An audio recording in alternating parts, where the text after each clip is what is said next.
नमो नमः बच्चों और अभिभावकों।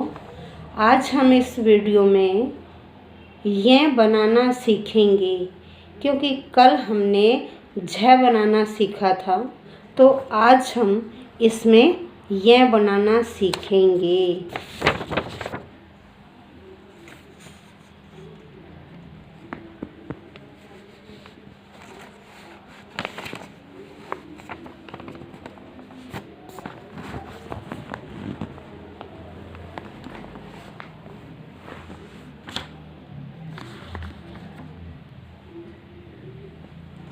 ये है आपका ये। आज हम ये बनाना सीखेंगे, ठीक है। कल हमने झ बनाना सीखा था, ये झ बनाना सीखा था। तो आइए आज हम अभी ये बनाएंगे, ये, ठीक है। ये बनाएंगे।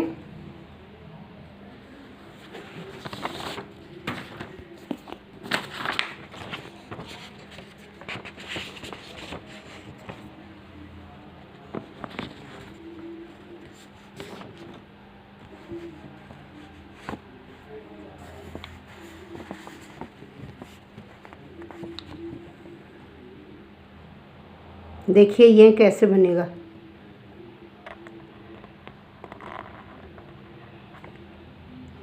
ठीक है, ये आधा जीरो का हमने थोड़ा सा फालतू हिस्सा बनाया। अब खड़ी लाइन और ये ऊपर बड़ी लाइन, ठीक है। अब देखिए आधा जीरो का थोड़ा सा फालतू हिस्सा बनाया, फिर हमने ये बड़ी लाइन लगाई, फिर खड़ी लाइन लगाई और उसके ऊपर यह बड़ी लाइन लगा दी। इस प्रकार से फिर इस तरह से आधा जीरो का थोड़ा सा फालतू हिस्सा बनाया, फिर बड़ी लाइन और फिर खड़ी लाइन, इसके बाद फिर बड़ी लाइन लगाई। क्या बना? ये, ठीक है। ये खाली बोलते हैं इसे, ज़्यादा इसका प्रयोग नहीं होता है, लेकिन फिर भी आपको आना चाहिए कि चवर्ग का अंतिम वर्ण है ये, चवर्ग का अंतिम वर्ण है ये। इस तरह से आपने बनाया, फिर बड़ी लाइन लगाई, फिर खड़ी लाइन लगाई और फिर बड़ी लाइन लगा दी। इसलिए बार बार अभ्यास करिए, इस तरह से बनाइए। ये देखिए आधा जीरो से थोड़ा सा फालतू हिस्सा है, फिर बड़ी लाइन लगाई, फिर खड़ी लाइन लगाई और फिर आपने बड़ी लाइन लगा दी। इस तरह से कम 50 बार अभ्यास करिए। कितने बार? कम से कम 50 बार। अभिभावक सबसे पहले तो अपने छोटे बच्चों को पेंसिल पकड़ना अच्छी तरह से सिखाएंगे, और उसके बाद जो मेन पॉइंट्स 5 बताए गए हैं, बड़ी लाइन, खड़ी लाइन, आधा जीरो, फिर उल्टा आधा जीरो और जीरो, यह प्रतिदिन बनाना सिखाएंगे, ताकि बच्चे की राइटिंग बहुत सुंदर हो जाए। और फिर उसके बाद एक एक वर्ण का अभ्यास करवाइए।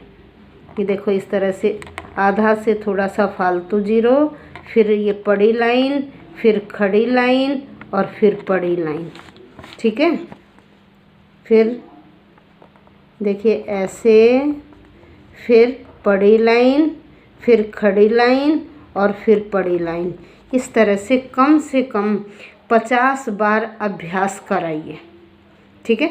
सबसे पहले तो पेंसिल पकड़ने का तरीका ही सिखाइए बच्चे को, ताकि वो ठीक तरह से। और फिर उसके बाद देखिए इसमें भी क्या है, जीरो का कमाल है। आधा जीरो, ये आधा जीरो, लेकिन उससे थोड़ा सा फालतू निकाल दिया इसे।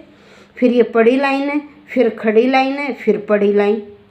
फिर बार बार ऐसे अभ्यास कराइए कि इस तरह से जीरो, उसको थोड़ा सा आगे निकाल दिया, फिर बड़ी लाइन, फिर खड़ी लाइन और फिर बड़ी लाइन। इस तरह से अपने बच्चे को बार बार अभ्यास कराइए। कम से कम 50 बार बच्चे को अभ्यास कराइए, तो फिर आप देखिए प्रतिदिन कि बच्चे की राइटिंग में सुधार आता चला जाएगा। ये जो मेन पॉइंट्स मैंने आपको बताए हैं, मेन पॉइंट्स, ये देखिए मेन पॉइंट्स जो हैं, ये प्रतिदिन बच्चे को इन मेन पॉइंट्स के बारे में अवश्य बताइए। ये हैं आपके मेन पॉइंट्स। देखिए सबसे पहले ये पड़ी लाइन, ठीक है, पड़ी लाइन का अभ्यास, फिर खड़ी लाइन का अभ्यास कराइए, फिर आधा जीरो, ठीक है, फिर उल्टा आधा जीरो का अभ्यास कराइए और फिर जीरो का अभ्यास कराइए। प्रतिदिन इन 5 बिंदुओं पर तो बच्चे का अवश्य अभ्यास कराइए। जितना आप अभ्यास कराएंगे बच्चे की राइटिंग उतनी ही सुधरती चली जाए। ये जो 5 पॉइंट्स हैं ना, ये अल्फ़ाबेटिकली लिखने के लिए भी यही मेन पॉइंट्स हैं। चाहे आप इंग्लिश की राइटिंग लिखा रहे हो, चाहे आप हिंदी की राइटिंग लिखवा रहे हैं, दोनों राइटिंग के ये मेन बिंदु हैं। इसलिए इन मेन बिंदुओं पर प्रतिदिन बच्चे को ये 5 बिंदु लिखवाइए और धीरे धीरे इंग्लिश की, हिंदी की राइटिंग आपके बच्चे की सुधरती चली जाएगी। धन्यवाद।